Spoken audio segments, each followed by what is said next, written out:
Hello everyone, and welcome to another episode of the Canadian Car Review Show. Today we'll be reviewing BMW's i brand and the two vehicles that they have launched into the Canadian market. The first vehicle that we will go over is the BMW i3. The concept of BMW's i brand is to produce affordable and desirable electric cars for the consumer market. Unlike other car manufacturers, BMW has taken a different approach on creating their electric vehicle lineup. They have developed their core branding by introducing a day-to-day electric vehicle and a high-performance sports car that is definitely unique in design and powertrain concepts. BMW is the only company in North America that has been successful in launching both products and has made it very easy for consumers to consider an electric branded vehicle by creating online services built into the vehicles and fast battery charging times. But before we get into the review, let's talk about the engineering design of the vehicle. It's important to understand the lengths that BMW has gone to in order to ensure that the vehicle is revolutionary and unmistakably a BMW product. The i3 is consisted of two modules. The first module is called the Life module and consists of the passenger cell component that is made from carbon fiber reinforced plastic. It's 30% lighter than aluminum and 50% lighter than steel and maintains its high tensile strength design from the engineered cell structure. Using carbon for the passenger cell structure allows BMW to compensate for the weight increase in the second module. The second module is called the Drive module and consists of the suspension, battery pack, HVAC system, traction motor, and if equipped, the range extender gas engine. The front suspension is made from a single joint McPherson spring strut with anti-drive, and the rear suspension is a 5-link axle that is directly mounted to the Drive module. Beneath the rear driver's side of the Life module lies BMW's eDrive electric motor that is rated at 125 kilowatts or 170 horsepower and 184 pound-feet of torque. Full torque is applied instantaneously when the driver presses the accelerator, and it can achieve a 0 to 60 mile an hour time in 7.2 seconds. If the car is equipped with the range extender, 0 to 60 times changes to 7.9 seconds, and both vehicles achieve a top speed of 150 kilometers an hour. The eDrive system uses 12.9 kilowatts an hour per 100 kilometers and can travel 200 kilometers with a full battery charge in the most efficient driving mode. The electric motor's torque has been designed with a very high speed range, which allows for smooth constant acceleration feeling. Mounted to the electric motor is a single-speed transmission that transfers 100% of the torque to the rear wheels evenly without losing much efficiency from the drivetrain until reaching 150 kilometers an hour. As for the battery pack, it's located in the center of the Drive module. The cell architecture is a lithium-ion based cell that has a capacity of 18.8 kilowatt hours that can be used but has a gross energy capacity of 22 kilowatt hours. Built into the battery cell is an intelligent heating and cooling system that controls the temperatures of each cell and ensures that the battery pack is always operating at optimal conditions. It also ensures that the battery performance and service life can withstand years of charging without losing cell capacity. BMW warranties the battery for 8 years or 160,000 kilometers, whichever comes first. With the 110 volt charger, the vehicle can be fully charged within 15 hours. The charging time can be cut down to 3 hours if consumers opt for the BMW's iCharging station. BMW has incorporated all drivetrain components into this module in order to increase passenger cargo space in the Life module. The chassis is made from aluminum and has been designed with structural and crash components. The battery is protected by the chassis from external forces, along with all other components, resulting in a low center of gravity and an optimal weight distribution, ensuring supreme agility and safety. The two halves are then connected with an innovative manufacturing bonding process that includes the use of environmental adhesives and conventional bolts. The result is a vehicle that is highly efficient and provides unprecedented cargo space by removing the lower drivetrain tunneling indentation that is found in traditional vehicles and the removal of the need of a B-pillar. The front of the vehicle has an aggressively shaped headlight design, with LED accent trimming illuminating the assembly, while LED bulbs are used through a projector lens to provide a crisp front lighting system. The front end is also dressed with a widened BMW signature kidney grille and has no opening for cooling. The kidney grille outline shape is either painted in a frozen gray or BMW iBlue color. The BMW emblem on the hood gets the same outline finishing treatment, making the i3 recognizable as an electric vehicle. As for the bumper, it sits below the kidney grille and consists of a two-piece design. The upper portion of the bumper is colored matched with the exterior body paint and wraps around the entire front end to sculpt the overall shape of the vehicle. The lower portion of the bumper includes halogen high beams and signal lamps, and is used as a functional air curtain for improved aerodynamics.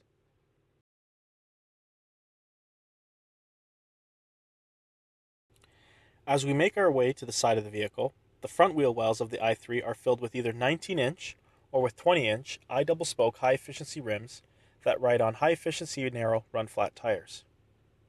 Both the driver and passenger doors receive side electric folding and heated mirrors along with a keyless entry access system. A black side skirt with the eye-blue color is also included into the design to emphasize the electric vehicle branding. BMW has also included two suicide-type doors for easy access to the rear seating area while maintaining its compact design. But the biggest change in design begins with the transforming shape of the glass window in the suicide doors.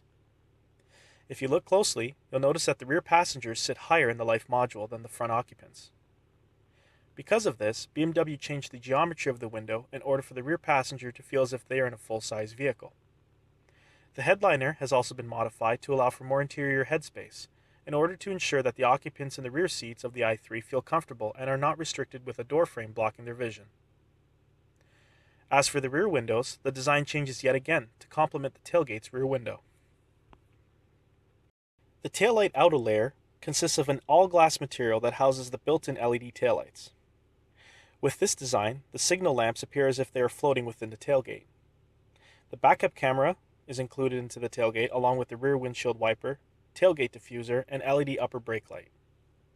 The rear bumper consists of a two-piece design and includes the reversing lights and the rear fog lights in the body-colored portion of the bumper. The tailgate includes gas struts located on both the driver and passenger side of the vehicle. This ensures for easy opening and closing access of the tailgate.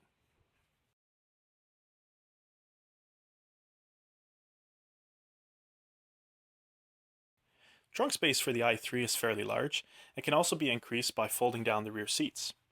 The rear seats fold into a 50-50 option and can be activated by a line that's located on both the driver and passenger side. Pulling on the line allows for the seats to be folded down 90 degrees, creating a flat surface.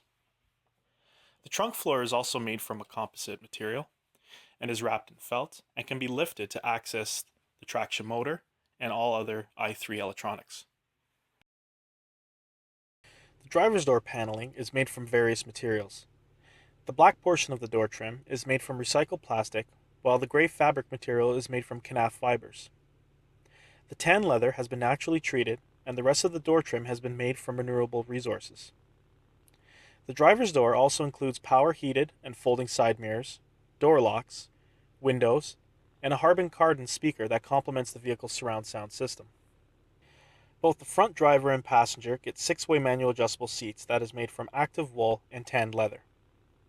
What's important to note is that the material that the seat is made of acts as a naturally heated seat that absorbs the occupant's body heat and keeps the seat comfortably warm. In cooler conditions, the pores of the material allow for air to circulate through the material, ensuring that the occupants in the seats are never uncomfortable. The seats also act as a sound deadening material. As for the dash, it consists of 3 parts. The upper dash is made from recycled plastic, and the middle section is made from a plastic composite wrapped in naturally tanned leather. The lower portion of the dash is then completed with a black limed eucalyptus wood trim that is very porous and has a natural veneer finishing that comes from a certified sustainable forestry. Mounted to the dash is a 10-inch TFT iDrive screen that appears to be floating but is really assembled into the dash. As for the steering column, it is a manually telescopic steering system that has a 7-inch TFT driver's display mounted to the assembly. The steering wheel is wrapped in a naturally tanned leather and is finished with soft touch materials. The eye blue colored BMW emblem is included on the steering wheel, including traditional BMW steering wheel controls. On the left side is the signal tree switch, and on the right side is the wiper tree switch, along with the gear selector that uses a spring return rotary switch. The car is also equipped with a push button start system, along with an audible sound on startup letting you know that the vehicle has been turned on. The center console of the dash consists of basic radio preset buttons, along with a dual climate control system, 4-way hazard button, and what's new on the i3 is a green button that is located just below the 4-way hazards that turns on and off the 360 pedestrian mitigation system, along with front and rear collision warning. The exterior of the glove box is wrapped in the eucalyptus wood and is lockable with the door lock key. The center floor console consists of 2 cup holders, the iDrive controller with a capacitive touchpad, so you can actually write on the actual iDrive controller itself, BMW's dynamic performance buttons, which include Comfort, Eco Pro, and Eco Pro Plus, Park Sense, or your parking sensors, you can turn them on or off, and electronic parking brake. In terms of the iDrive system, it's your conventional iDrive that's across all BMW platforms. Under multimedia, you still have your external devices, AM, FM. So you have Bluetooth connectivity, auxiliary ports, USB. You also have your basic tone, so treble, bass, balance, fade. You can also change the volume settings of the traditional BMW gong. You can also reset the settings to factory. And under the radio functions, you still have your presets that you can set, including satellite radio. Telephone is your Bluetooth phone connectivity. Navigation system shows you a 3-dimensional and a 2D map that actually has built-in traffic notifications. You can also store your trips in the navigation and pinpoint the GPS coordinates of your location. Office is another topic that they've added. You can actually display your text messages or personal messages that you've left. So if you go under notes, you can actually take voice memos and leave personal notes for yourself in case you forget a specific schedule meet. Connected Drive is part of your BMW Assist program. So concierge services, messages, if there's any messages for your vehicle itself, roadside assistance, and because you are driving an iBrand vehicle, you also have BMW Online. And as long as you have an external search, like a hotspot, connected to the vehicle, you can actually activate the BMW Online services and find charging stations in your area or plan trips, and you can actually pinpoint exactly where you need to stop in order to charge the vehicle. You also have internet options, customer relations, so that would be a contact number, service request, and for BMW apps you have Connection Assistant as well, so that allows you to connect your ready devices such as the snap-in adapter that's built into the armrest. Standard vehicle settings, so you have your quick reference guide, so just basic pictorial diagrams of the actual vehicle. Search by pictures, so again, traditional BMW built-in manuals that comes in the new modern cars. You also have an alphabetically ordered owner's manual, and you can go through the entire owner's manual as long as your vehicle is not in drive, it's in park position. Onboard information, so instead of showing fuel consumption, it actually shows battery range, your arrival time of your destination, your electrical consumption, and your average speed. You also still have your trip computers that can automatically reset or be reset manually. Under vehicle status, you still have your flat tire monitoring system, because they do run on flat tires. You can reset it. You can also check service requirements, brake fluid, and the overall vehicle check of the traction motor system. And you can also always check all systems to ensure all electrical components are working as well. The one area that I skipped was eDrive, and that is only incorporated into the iBrand system. So you actually have a consumption history log where you can actually figure out how much energy you've consumed in the last 15 to 30 minutes, depending on how you set it up. Energy flow, we'll go through that during the test drive. Comfort information, so you can actually set up the comfort settings. So if I turn on the ignition here and set the fan speeds higher, you'll see that my range actually decreases because some of the electrical power is going to the HVAC system. And we'll also go through that as well during the test drive. You also have driving style analysis. You can activate this only in the Eco Pro mode. And then you can turn on or off your Eco Pro tips once you're in that actual option. So the iDrive system is pretty much just like BMW's basic system. You still have the iDrive controller in the center console with all its menu options. The only different part is the eDrive and the driver's main TFT screen. Okay, so to start the i3, you simply put your foot on the brake, and on the rotary knob here, there's a start button that you can hold down. Just hold down the button, and it powers up the vehicle.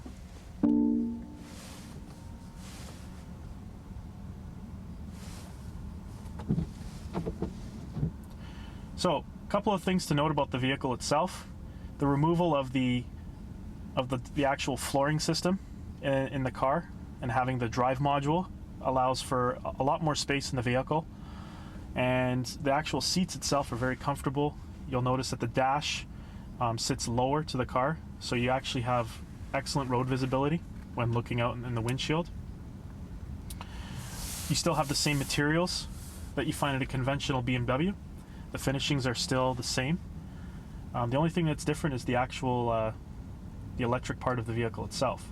So the vehicle that we're test driving right now is the i3 electric version. This does not have the range extender, so you will notice that the acceleration will vary between both vehicles. We're not really sure what to expect from the car, so this is our first time taking it out, so we're going to take it out now.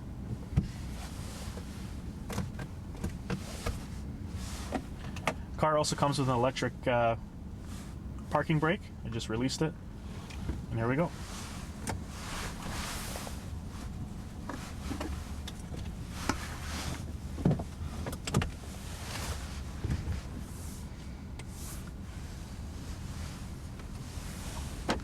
So a couple of things to note about the actual vehicle itself is that the HVAC, or the climate control system, is 30% more efficient than a conventional climate control system found in a gasoline-powered car. And that really does help you in the long run because your climate control system actually drains a lot of power out of the battery pack. So BMW is actually taking consideration by providing an actual HVAC system that's very efficient.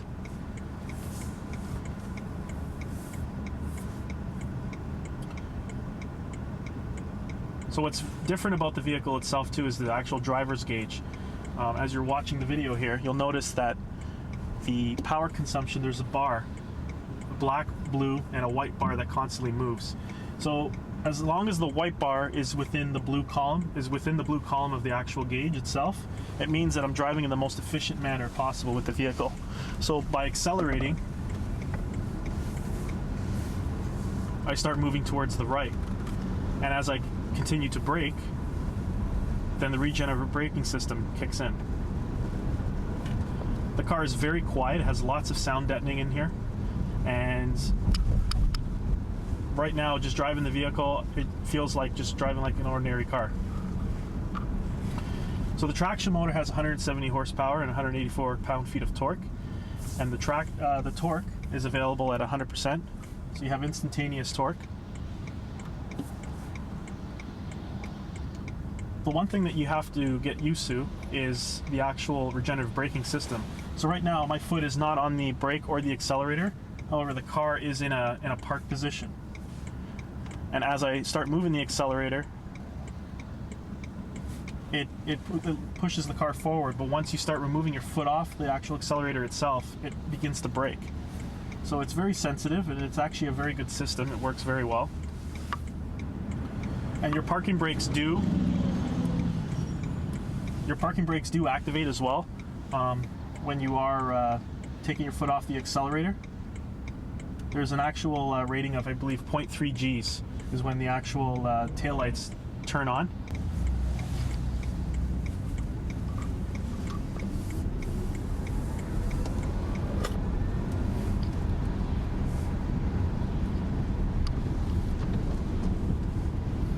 So part of the eDrive system, by using the iDrive controller, you can go under the energy flow diagram, and under the iDrive settings, you can actually see an animation of how the iDrive, or how the actual battery consumption system works. So right now, as I keep my foot on the accelerator, arrows are pointing away from the battery pack and going in towards the traction motor, stating that I am using electricity to power the vehicle. As I take my foot off the accelerator, you see that the arrows reverse from the traction motor. The traction motor turns into a generator and starts charging the battery. So if you are thinking about purchasing this vehicle, you have to keep in mind that if you want to get the most consumption out of the battery, you have to follow the proper acceleration and braking patterns in order to get the full potential of the battery pack itself. So on average, people are getting anywhere from 120 kilometers to 160 kilometers range. BMW claims that you can get 200 kilometers with the actual Eco Pro Plus mode activated. And based on my just current driving right now it's about minus 10 degrees outside. It says I have 65 kilometers of range, but again, that starts to change drastically once I start manipulating the actual climate control settings and regenerative braking.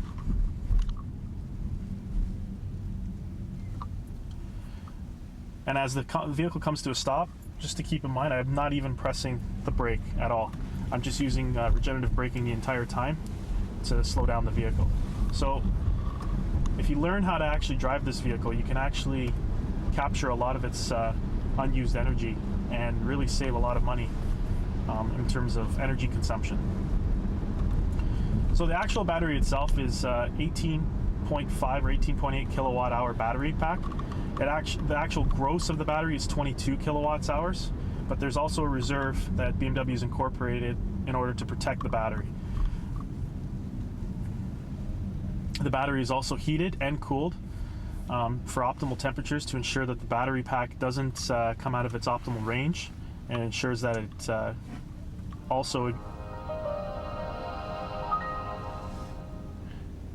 ensures that the battery pack is preserved for 8 years. So another interesting point of the vehicle itself is this button here. If I turn this off, it actually turns off frontal collision warning. So if there are individuals or pedestrians in the area, I won't get an indication of it. If I turn it back on, the system pretty much protects 360 degrees of the car. And that's including patrons coming really close to the car while in motion.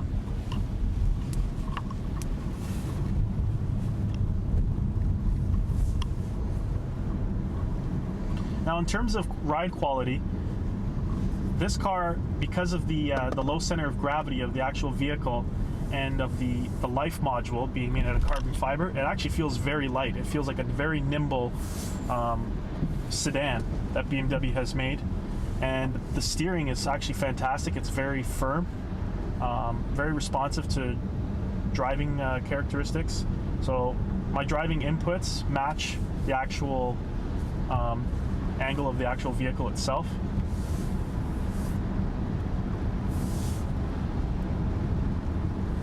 To give you an idea, there's not too much body roll either because of all the weight on the bottom of the vehicle. Another interesting point to note is the actual narrow tires that are fitted on this vehicle. There are 155, 55R, 19s or 20s depending on which model you get. You could get them staggered on some models, but they are very narrow compared to conventional tires as well. So you're actually getting a lot of efficiency out of that as well. And even in these slippery road conditions, I have found no problems with traction. Acceleration is fantastic. You have to come out and actually test drive one of these vehicles in order to understand how efficient it is with the torque. It definitely does not accelerate like a combustion car. I mean, you are getting 184 pound-feet of torque right away, instantaneously, and there's no four-cylinder engine that can provide that quick of a response compared to this traction motor that BMW has incorporated. Visibility and out of the entire vehicle is actually phenomenal. You have windows everywhere. The front pillars are a little wide. However, my visibility of the actual car is not too bad at all. I can see around the vehicle, including the rear end of the vehicle. Your blind spots from the side of the vehicles are actually eliminated because of the suicide door and the smaller framing of the actual door itself. There's no B-pillar.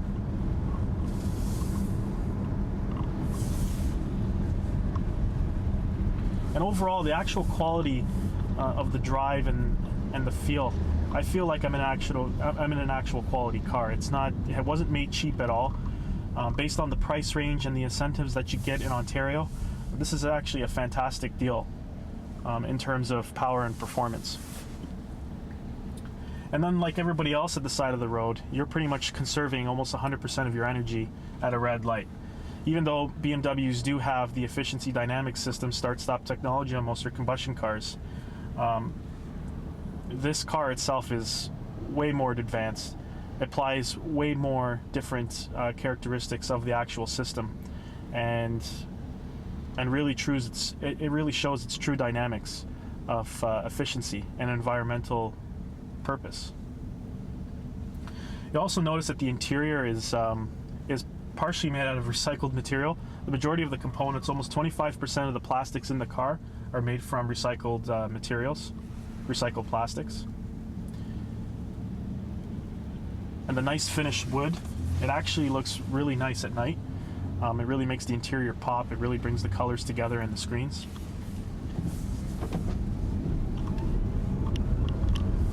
And this is full acceleration. So with slippery road conditions, we got up to almost 80 kilometers an hour in a matter of, I would say, 5 seconds, 5-6 seconds. So the 0 to 100 times ranging at 7 seconds is pretty accurate.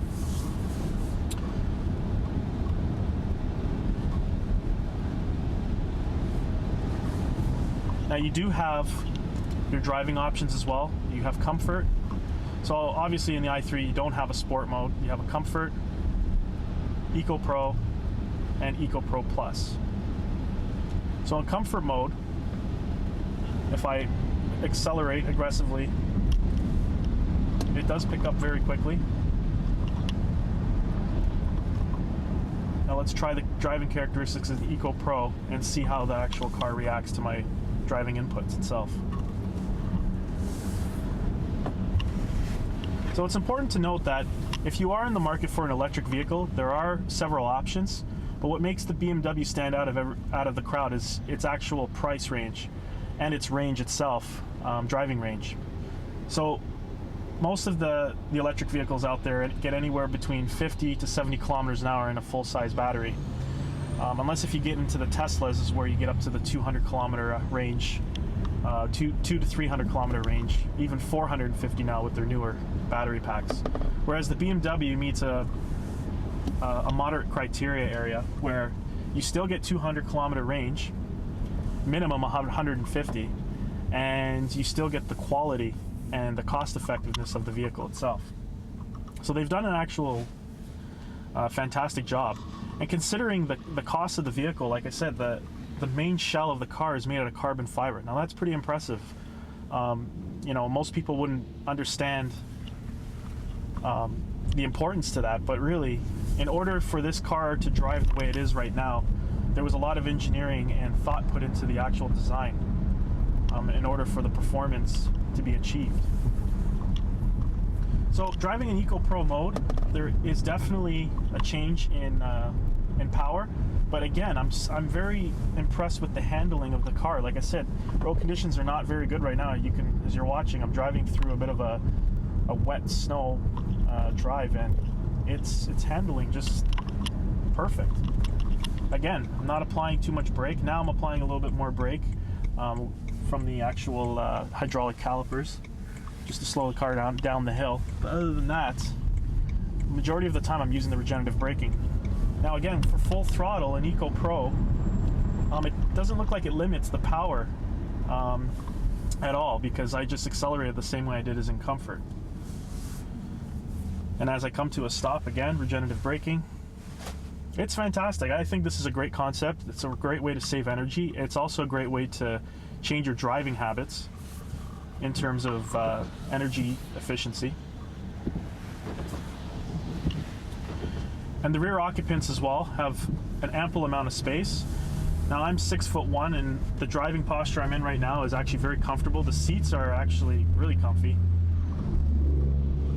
And I wouldn't have suspected the comfort level in the vehicle just by looking at it, but it's actually a really cozy cockpit, and the sound deadening in the car is unbelievable. It's actually a really good job. Like, I barely hear outside noise, and you expect that you would actually hear a lot more road noise because you don't actually physically hear the engines. You don't have the vibrations of an actual combustion motor, but you don't get that at all. You get a very sound deadened area where it sounds like you're just in a conventional car.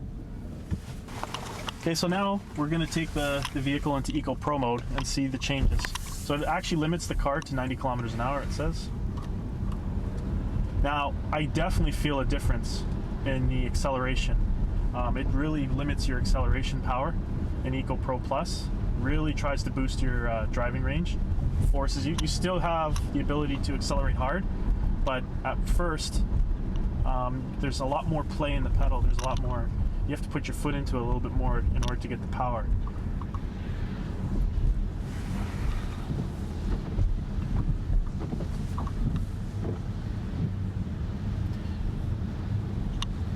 And in terms of driving in traffic, it actually is it's very easy. You don't have to really put your foot on the brake. You're just feathering the accelerator like you normally would in a gasoline car.